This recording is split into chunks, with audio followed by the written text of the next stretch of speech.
Before we get started, I have a quick favor. I've been self-funding the Finding Genius podcast for 5 years now. I've done over 3,000 episodes. And as you can see on YouTube, we're up over 1 million views on the channel, which is fantastic. The next thing I really want to push on is to get up to 10,000 subscribers. Because once we do, we'll be able to put a donate button and we'll be able to solicit donations to help keep the podcast running and to also get the Finding Genius Foundation moving along. We have a big project studying anxiety, depression, and PTSD and working on a product to help people overcome these problems because I've seen them explode recently after the last 2 years of the whole virus situation. So if you would, please subscribe to the podcast. That would help us tremendously. Give us a thumbs up and check in the description for Buy Me a Coffee. It's about $5. If you could buy me a coffee, I'd really appreciate it. It would help keep the channel going, and I love coffee. Thank you. Hi, my name is Clair Gardiner and I'm a professor of immunology in Trinity College Dublin in Ireland. And I work on cancer research and trying to develop new forms of immunotherapy. And we've been doing some work with an engineer in Cambridge on electric fields, and we have some interesting results we'd like to share. Forget frequently asked questions. Common sense, common knowledge, or Google. How about advice from a real genius? 95% of people in any profession are good enough to be qualified and licensed. 5% Go above and beyond. they become very good at what they do, but only 0.1%. are real geniuses. Richard Jacobs has made it his life's mission to find them for you. He hunts down and interviews geniuses in every field: sleep science, cancer, stem cells, ketogenic diets, and more. Here come the geniuses. This is the Finding Genius Podcast. With Richard Jacobs. Hello, this is Richard Jacobs with the Finding Genius podcast. I'm speaking to Clair Gardiner. She's a professor in the Department of Biochemistry and Immunology at Trinity College in Dublin. And we're going to talk about cancer cells and electrical currents and how the two may interact for new therapies. So welcome, Clair. Thank you for coming. Yes, it's great to be here. So thank you for the invitation. All right, no problem. So tell me a bit about your background, how you came to this area in the first place. I'm an immunologist, so I'd always worked on a very special type of immune cell. It's called a natural killer, so it's got a great name. And it was given that name because it's really good at actually killing cancer cells. So I've worked on that from very, very long time ago, it feels. And it's really cool because it kills cancer cells and you can kind of use it as a cancer treatment. So I've always been interested in that from the time I did my PhD many months ago. That's really cool. And what is this new, I just got the hint of what it's about, but electric currents and cancer cells. So what is your current research looking at? So yeah, what we've been trying to do is look at if we can develop new forms of immunotherapy for cancer. And you're probably aware that immunotherapies have really become a very exciting development for cancer treatments. And immune checkpoint inhibitors, they've really revolutionized outcomes for some particular cohorts. But there are some patients, their cancer still have a very, very poor prognosis. And one of those cancers is called glioblastoma. And glioblastoma, it's a brain tumor. It's, quite a serious prognosis in that, I think it's only 7% survival after 5 years. So we need to try and find treatments for such cancers. So one of the treatments that has been developed for glioblastoma are these electric field therapies. And so basically what happens for these patients is they wear a little backpack and they have a little hat on their head with electrodes in it, and they pass electric currents across where the tumor is. And that will actually work to kill tumor cells. So that's one of the approved therapies for glioblastoma. How do they direct the electricity only to go through tumor cells? Well, that's one of the questions. That's why we collaborate with engineers. So the engineers are kind of responsible for all that element of it. And to be honest, I'm not an engineer, so I'm not able to answer that question. But it's a tricky one because with these patients as well, with any sort of brain tumor, the conventional treatments are more difficult as well. So for example, like if you imagine doing surgery on a solid tumor that was in your abdomen, that's much easier to reach than a solid tumor in your brain. And because your brain is so fundamentally important for every aspect of what you do, It's, the surgery is really, really tricky in making sure that you try to get the tumor, but you don't want to damage any, aspect of what the brain is normally supposed to do, like help you walk, talk, speak, feel emotions, and so on. So people are trying to look at, can they come up with new ways of treating? So because the prognosis is so bad and because immunotherapy is now coming along and being used in lots of different ways, people are starting to look at, can we use immunotherapy for glioblastoma? And so there haven't been that many trials yet, but the trials that have been done have very much been using conventional immunotherapy, for want of a better word. So what is the fate of the immune system's access to the brain past the blood-brain barrier? Yeah, so the blood-brain barrier is a protective barrier, and under normal circumstances, you don't really get migration of cells from the blood into the brain. And that's a problem if you're trying to, for example, get stuff to go there. There are specialized immune cells in the brain which can do a job. What people find as well is that during actually cancer, blood-brain barrier becomes a bit more leaky. And so you do have the potential to try and exploit that.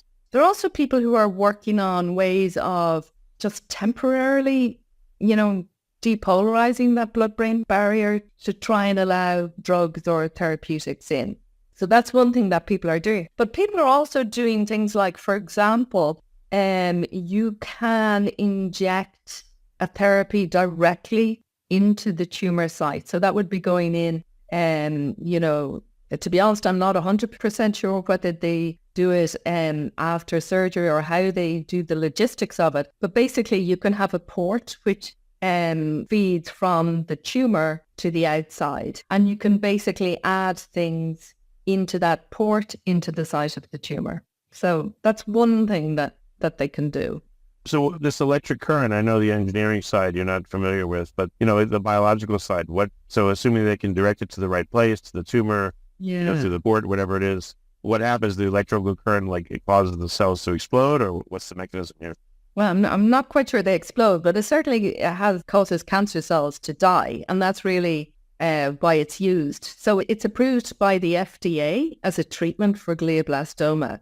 So I think that gives it some merit in terms of using it as a cancer therapy. But what we were thinking about was, we know that you can use these electric currents to treat the tumor cells. But if we want to do an immunotherapy, we know that they kill tumor cells. So are they going to kill our immune cells? So if we put immune cells in as a form of therapy, are they just going to be killed? Is it going to stop them from working properly? And nobody's ever done anything like this. It's at least not on NK cells. So it was a big question because we didn't know what, if anything, to expect. Often before you do an experiment, you have an intelligent idea of what might happen, what you predict might happen. But in this situation, we actually didn't really know or what to expect. So what they did for us was, so normally, these big devices are, a hat and a backpack or whatever. So clearly they're not of any use to us in the lab. But so what my collaborator, George Meliaris in Cambridge, has done is he basically built kind of little mini TTF devices that we could then bring into our lab experiments. And we were able to put our immune cells in a tissue culture dish and then put this little mini TTF device in on top of them and measure and see how it affected our immune cells. So that's kind of what he did for us, which was great. Well, all right, so what happened with this device? What did it show about the immune cells? So the good things were, one, it didn't kill them. So that was quite promising. And the second thing was these immune cells, these NK cells, they do a couple of things that are really good. One, they kill tumor cells. And what we were doing in the lab was we were measuring kind of their killing machinery. And what we found was when the NK cells were exposed to these TTFs, their actually killing capacity went up. So that was a very unexpected result for us. And so to me, this is really, really promising in that we might be able to combine TTF with an immunotherapy and actually get some sort of a synergy between the two things. How many you said that they're better at killing the cancer cells? Well, how much better? Is it the electricity doing it? Is the immune cells doing it? Like, how do you differentiate between the action of the two? Yeah, so what we would have done, for example, is we would have had a whole range of conditions where we would have had, tumor cells with the TTF. We would have had tumor cells with NK cells plus or minus the TTF. So we have a whole range of conditions in which we're able to look and see what is happening. And so, for example, what we would have done is we would have exposed the NK cells to the TTF or not for 18 hours. And then we would put in tumor cells in for the last 4 hours of the experiment to look at their ability to kill then. So the tumor cells weren't actually in there for that long in our scenario. And that's okay, because it's funny, I think for an engineer or someone who's working on TTF, they very much think about it in terms of killing cancer cells. But we're lucky that we can kind of decouple those a little bit if you want. So, and it's quite possible that if NK cells were exposed to the TTF for a longer time, it might have a negative effect on them, but they don't have to be in a therapeutic setting. So, for example, if you imagine a patient is wearing a TTF device and they have to wear it for 18 hours a day, well, then we have the potential to, at 4 hours before they're due to stop their treatment for the day, we can give them NK cells just for that 4 hours, which would mimic the conditions we had in the lab. Before we continue, I've been personally funding the Finding Genius podcast for 4.5 years now, which has led to 2,700 plus interviews of clinicians, researchers, scientists, CEOs, and other amazing people who are working to advance science and improve our lives and our world. Even though this podcast gets 100,000 plus downloads a month, we need your help to reach hundreds of thousands more worldwide. Please visit findinggeniuspodcast.com and click on Support Us. We have 3 levels of membership from $10 to $49 a month, including perks such as the ability to see ahead in our interview calendar and ask questions of upcoming guests, transcripts of podcasts you're interested in, the ability to request specific topics or guests, and more. Visit findinggeniuspodcast.com and click Support Us today. Now back to the show. How would you clear them out, or it doesn't matter? You turn back on the TTF, and if it fries them, no big deal. They've done their job. Yeah, I'm not worried about getting the cells out. In general, I think immune cells are going to die fairly quickly anyway. When they get into a tumor microenvironment, it's really, it's not a normal environment for immune cells. So immune cells like to be well fed. They like to have normal oxygen. They like to have very neutral conditions. But once you get into that tumor microenvironment, it's the term we use is hypoxic. So the tumor cells, use up oxygen, and they basically deprive immune cells of oxygen, and they use up all the nutrients like glucose and stuff. And again, that deprives the immune system of nutrients that they need to grow and survive and so on. And also there's a very acidic environment. There's actually a low pH in tumors. And again, that's not going to help the NK cells, to live for a long time. So it's not about getting them, I'm not worried about them dying. We're more worried about trying to keep them alive and robust and able to do their job for a period of time. So when the TTF's functioning, is that keeping the tumor more quiescent? Is it killing cells, or is it just keeping it in a state of kind of paralysis metabolically? Yeah, I think it's not fully clear, and I don't think the mechanisms of action are well worked out. And I think there's a bit of, might be overstating it to say controversy, but there are different fields of thought in the field as to how they're stopping tumor cells from growing. So one of the theories is that they're interfering with mitosis, so cell division and so on. So again, I think at the moment, there's a lot of observations, but not a lot of understanding of how this is happening. What about a pulse press method? TTF, an hour or 30 minutes of cells. TTF, another 30 minutes of cells. What if you did a protocol like that, like let's say, 3 times a day in rapid succession for someone, and then you left them alone to the next day and you did that, over a couple of sessions? What do you think that might do? I don't know, but what I'll tell you is I think there's a lot of scope for exploring different ways in which you can do it. So, for example, one of the things with NK cells is that, again, they don't have to be given in a one-off medicine kind of way. And that's one big advantage that they have, is that you have the possibility to potentially use repeat cell infusions as a medicine, and you would be able to maybe look at how they will work with the TTF over an extended period of time. So again, we didn't have our NK cells exposed to the TTF for an extended period of time. But yeah, so the intermittent thing might be an option. Yeah. We need to do more work in terms of understanding how the TTF is going to affect the NK cells over a longer period of time. And if you turn it off, for example, and then turn it on again 30 minutes, we could do stuff like that in the lab.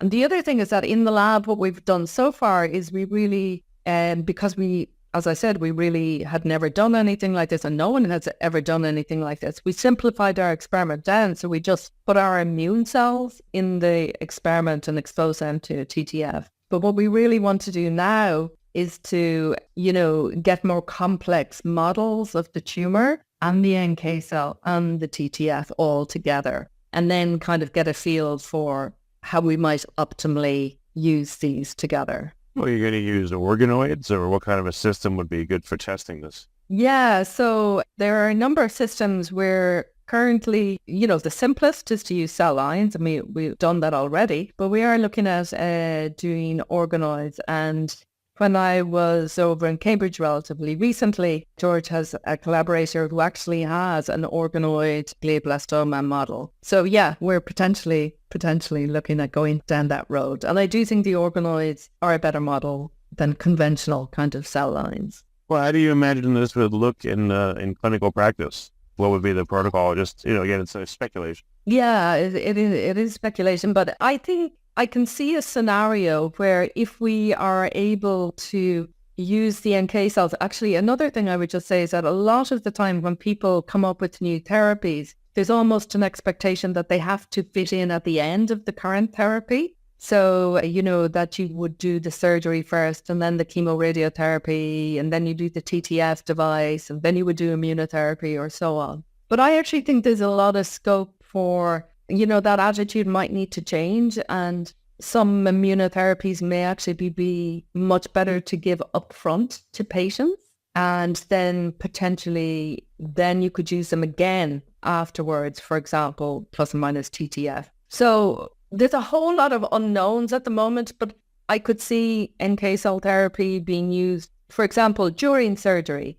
They have the actual, the brain is exposed as a surgeon is taking out the tumor. And is there scope for potentially adding NK cells at that point in time? So that would be one possibility. And then you would continue with the conventional treatments. And then maybe you come back in again with your TTF plus or minus an NK cell infusion and so on. So there's a lot of possibilities. And yeah, I think we need to explore them. Okay. Do you have someone on your team that is an expert in TTF and cell interactions, or who do you look to learn more about that part of it? Yeah. So that's one of the big challenges, is that historically I would always have done research really focusing on the biology end of it. And that was really in my comfort zone because that's my area of expertise and what I know. But this is very much what I call an interdisciplinary project. So we don't speak the same language as engineers, and they don't speak the same language as us. So we both have to work carefully together and use lots of words of one syllable, so that we can all make sure we fully understand what's going on. So what George did was, a PhD student from his lab came over from England to our lab in Dublin and set up the apparatus for us. She built us this little bespoke, these mini TTFs. And she came over and showed us how to do, if you want, the technical engineering end of it, like setting up the electrodes, making sure we had the right current and resistance and all that sort of stuff. And she trained myself and a postdoc in the lab how to do it. So the postdoc in the lab is now learning more and more about how that system works. So we're continuing to work with George. And I guess the best collaborations are where in those interdisciplinary projects is, we talk a lot, and when we have problems and don't know what we're doing, they help us, and we help them interpret what the biological data means. Well, excellent. Where can people find out more about your research? What's a good starting point?